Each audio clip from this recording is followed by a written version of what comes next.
साहिब जियो धनाश्री महला पंजवा धन धन श्री गुरु अर्जन देव जियो महाराज चतुर्दशा कीनो बल अपना सिर ऊपर कर धारियो कृपा कटाक्ष अवलोकन कीनो दास का दुख विदारियो हर जन राखे गुरु गोविंद कंठ लाय अवगुण सब मेटे दयाल पुरख बख्शन रहा चतुर्दिशा कीनो बल अपना सिर ऊपर कर धारियो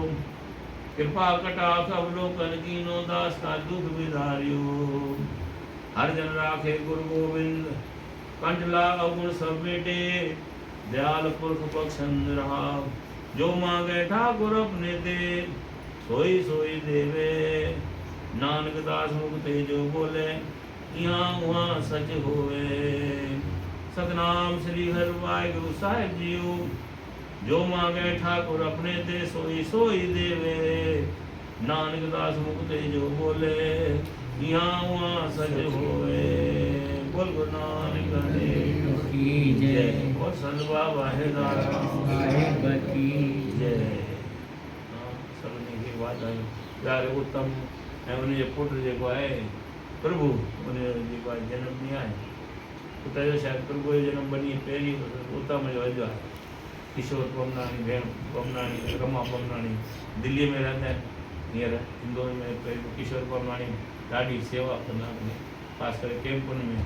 ॾाढी सेवा कई प्यारे पर जीवन पंहिंजी सेवा कंदे कंदे गुज़री वियो संदसि हींअर धर्म पत्नी ऐं ॿार बि सुठे रस्ते हलनि पिया इहा सभिनी खे प्रार्थना साईं बजरंग जी सुठी सिहत तंदुरुस्ती ॾिए सुठी सुबुधी ॾिए सुठे मार्ग ते हलनि सभु उन खां पोइ प्यारे वरनाणी भाऊ में सुठी सिहत साईं अहिड़ी उमिरि में बि वेचारा सेवा कंदा सजण सुठी साईं अहिड़ी थिए सुठी सिहत तंदुरुस्ती ॾियनि ऐं प्यारो असांजो भाऊ परसराम टेरियाणी मुंहिंजो पूरो परिवार भाऊ टेरियाणी मुंहिंजे पिता साहिब जी माता साहिब जो नालो मोतल भाई मूंखे तॾहिं यादि अची वियो यादि भाऊ जो मोतल भाई त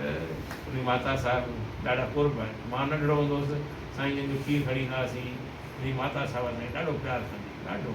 माने ॿुढड़ी जेके वेचारी वॾड़ी जेके हूंदा आहिनि ॾाढो प्यारु ऐं साईं जे बारे में ॿुधाईंदियूं पंहिंजे घर में ॿुधाईंदियूं सभिनी खे ॾुध मखण साईं जन ते ॾाढा हिनजे घर मां हर आर्तवार ते ॾुध मखण ढोढा तॾहिं खां मां त मूंखे लॻभॻि 50 साल तॾहिं मां त तॾहिं उहा ई साईं जन जी जेका आज्ञा हुननि भई हमेशह अॼु ताईं मोकिलींदा आहिनि पूरे परिवार में सुख शांति आहे बचड़ा सुठे राह ते आहिनि इहा सभु सदगुरू जी कृपा आहे इहा कृपा हमेशह बणी रहे